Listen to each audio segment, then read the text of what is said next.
seen tremendous miracles of healings, eyes that were all messed up coming clear and legs growing out. Ron Luce can help people grow their legs back. You heard it here first. I know so many communities that are going to be so excited about this. Before we get to that, we need to revisit one that we covered quite a while ago from a Netflix documentary called Dancing with the Devil. I have it in my playlist if you go on my page and look. But they finally got rated. It's the 7M culture. Families of a lot of people caught up in this have been very outspoken about what was going on and met with a lot of derision, a lot of doubt, and so just way to keep speaking out. Something happened, and hopefully this continues to go in a way that will uncover what's going on there. I will make a longer video about them specifically just explaining everything that's gone on either tomorrow or the day after, because we need to get this Shiny Happy People 2 first episode finished, but wow. But back to Shiny Happy People. Now, Ron Luce believed, and I do want to point this out, I saw a lot of your comments and stuff, I don't believe his testimony either. I don't believe the things he says, and this whopper right here is the biggest reason I could never believe anything coming out of that man's mouth. You did not regrow people's legs. Shh. Been on TikTok long enough to know that that will incite an argument in somebody. How do I know that didn't happen? It's just an educated guess, Gina, okay? It's just... There was a woman, one of her legs was much shorter than the other. And someone in our group said, we're supposed to pray for her leg to grow out. And we had been praying. We were so intense and we were praying, but God wasn't healing her. And then you go, well, then when do we stop? Report feeling deeply embarrassed that they could not grow someone's leg back. That is a level of mental mischief that how are you going to look someone in the face and be like, oh, he must not be enough of a believer because something that's medically impossible didn't happen. Well, geez, can't I have some more money? He also speaks about other disruptions he claimed happened in these people's lives, but again, things that never happened for 1,000, Alex.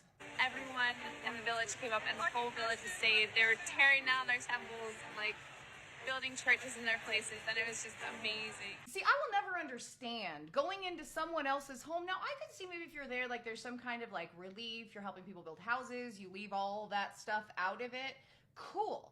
But to go into someone else's country and be like, here you go, dance for your dinner, oh, can't have it. Take the book. You want food? Take the book. Take the book. What are you talking? And then they tore down their temples and they did all of this. Why is yours better than theirs? Because you said so? The point that one of the people in this documentary made was perfect. What if Ron Luce never shows up? Millions of people who weren't so lucky to see a mime troupe of teens, I guess they're all just burning in hell for all eternity. Sorry about that. You happen to know who Mubi is? Because so basically there are millions around the globe that cannot be saved because Ron Luce didn't show up. It's feeling a little golden calf to me, maybe a little further than that, I don't know. But I don't like it. Mime troupe is an important part of this too because they would put on performances. The closest you could kind of think of if you know about this background is passion plays, although they weren't all, they had different stories that they told, that sort of stuff. Right? And then they also had mimes. And they told these children as the mimes that if you move, you so much as wipe sweat from your brow, you could sentence someone to eternal damnation. During dramas, the team leaders would tell the mimes, you cannot move. If you move to wipe sweat out of your eye, you could distract someone and then they won't hear the message of the gospel and then they will go to hell. I just want to take this moment to say, and I know a couple of you follow me, you did not deserve any of this. This is ridiculous. All of these things were so far out of your control. I am so sorry, and I'm so glad you got out. Anger. To let us have their babies for a month, to let God use them. And we don't take that trust lightly. They don't take that trust lightly. This is such a big deal. So the medical care provided is literally a book that is given to the children. I was in rural India, started feeling really sick. But we had this book called Where There Is No Doctor. So it says, this is how you dress a wound. This is how you fix a broken bone. Here's how you do a head injury. Here's how you deliver a baby. And the book says, might be appendicitis. Spoiler, it was appendicitis, and he ended up having to go to a doctor, which there were doctors in the area, but it was a rural area. And he said he had about a 9-inch incision to take his appendix out, which resulted in a very severe infection. Took a while to let the parents know.